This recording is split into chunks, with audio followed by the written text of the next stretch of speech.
Hello everyone and welcome back to my channel. I hope you're all well. So in this video we are going to be reviewing Guardians of the Galaxy, which is just hilarious from start to finish. It's very different to anything else that has been out of the Marvel Cinematic Universe before, as it stars relatively unknown characters that unintentionally form a group and have to save the galaxy from evil. It's definitely an origin movie for this group, and I think it's really ironic actually that these characters are less known to us than, characters like Spider-Man and Captain America, but it's really ironic that actually these characters in this group are closer to the big bad of the MCU, which is Thanos, so I just thought that's quite funny.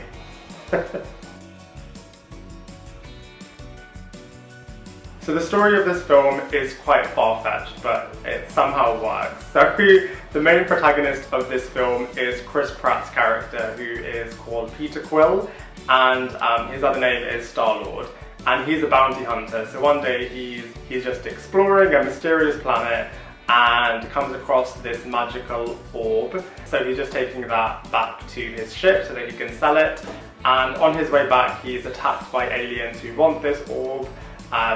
Fight sequence happens and he manages to escape and gets back to his ship and then leaves that planet and is then on another planet trying to sell this orb basically. While he's doing that, he's interrupted by Gamora, who is an adopted daughter of Thanos, and she also wants this orb, so she attacks Peter Quill's character and tries to steal this orb.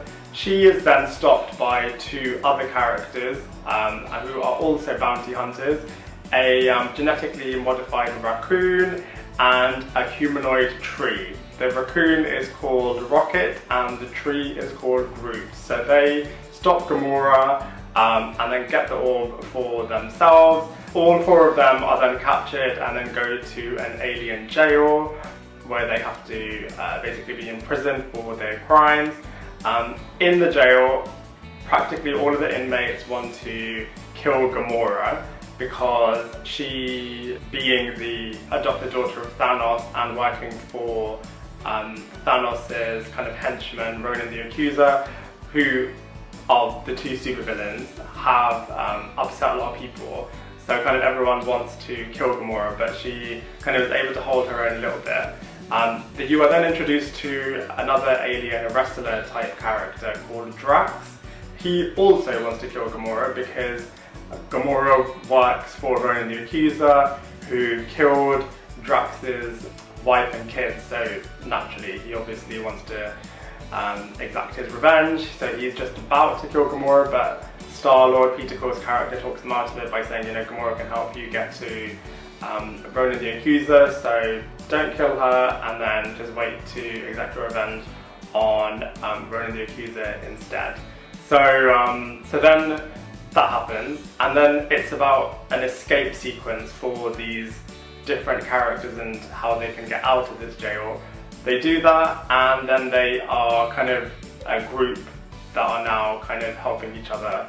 And that's kind of as far as I'm going to say with the story because I don't want to give too many spoilers away, but Ronan the Accuser is kind of like the main baddie of this film, and him along with everyone else wants to get this orb, and the Guardians of the Galaxy are kind of trying to stop Ronan the Accuser from doing this. So that's kind of like the setup of the movie. So the characters and the actors in this film are just hilarious. I can't express enough just how funny this movie is, and the ensemble of all the different characters really make it what it is. Chris Pratt's character, Star-Lord, and Peter Quill is definitely the glue that holds the team and the movie together. So Chris Pratt does an excellent job in playing this character. I feel like in terms of acting, obviously Chris Pratt's an excellent actor, but he kind of always plays like the goofy, standard alpha male type character. So if you've seen another Chris Pratt movie, it's very similar character that we've seen before. But like I said, that doesn't take away from his performance in this film, which is great. Bradley Cooper plays Rocket the Raccoon, and honestly, that character is just such a scene stealer. Bradley just plays him really, really well. Rocket has some of the best lines in this film. And like I said, he just steals any scene that he's in, so that's an excellent character and actor. Zoe Saldana plays Gamora and does a really good job of that character, because that character I feel like potentially could kind of be having like her own standalone movie, because there's so much depth to this character, and obviously, you know, she's the adopted daughter of Thanos, and there's also the other character, that Nebula, who's also the adopted daughter of Thanos, and that kind of rivalry is really interesting, because that's, you know, playing with the big bad of the MCU, and I feel like that could have been explored a bit more in this film, but obviously that's kind of a setup for future Guardians of the Galaxy movies. But yeah, Gamora is a really interesting character, and obviously we have the main villain, which is Thanos, but the main villain of this film is Ronan the Accuser, and I feel like because they kind of had that separation, Ronan the Accuser always felt like he's in the shadows of Thanos, and that, you know, you're not seeing the main villain being shown in this film. And obviously, you know, that you could say that about all the other Marvel movies as well, but this film kind of gives Thanos a lot more screen time than kind of the pre-Infinity Wars Marvel movies did. So it just felt a bit disappointing that you're not kind of seeing the main villain in this film. And another disappointment with Ronan the Accuser is, you know, being a comic book fan, Ronan the Accuser's character is actually a massive character, and I feel like there was just no real character development over there. And I know this is kind of like a suffering of a lot of superhero movies, in terms of, you know, the villain could have been better, and the villain didn't prove much of a threat outside of, you know, I want to take over the world type standardization that you see with all different villains. But I just felt like Ronan the Accuser could have been such a good villain, and he's such a big character and comic book lore that it was just really disappointing. He was just bad for the sake of being bad. You know, he did things that a normal villain would do, and obviously the stakes were really high in terms of what he wanted to do, and with the Infinity Stones, and, you know, all of that sort of stuff was fine in terms of being a villain, but I just felt like they could have done more with him. They could have done a lot more character development there. They could have given him more depth, but he was just bad for the sake of being bad. So yeah, that's one gripe I would say about the characters in Guardians of the Galaxy. In terms of the visuals department, this is very different to anything else that you've seen. Obviously, you're going out of the galaxy and you're going into a whole new world. So from that point of view, you know, the visuals are fantastic. There's a lot of superpowers, and obviously you see Thanos and the Infinity Stones and people from a whole new world, literally.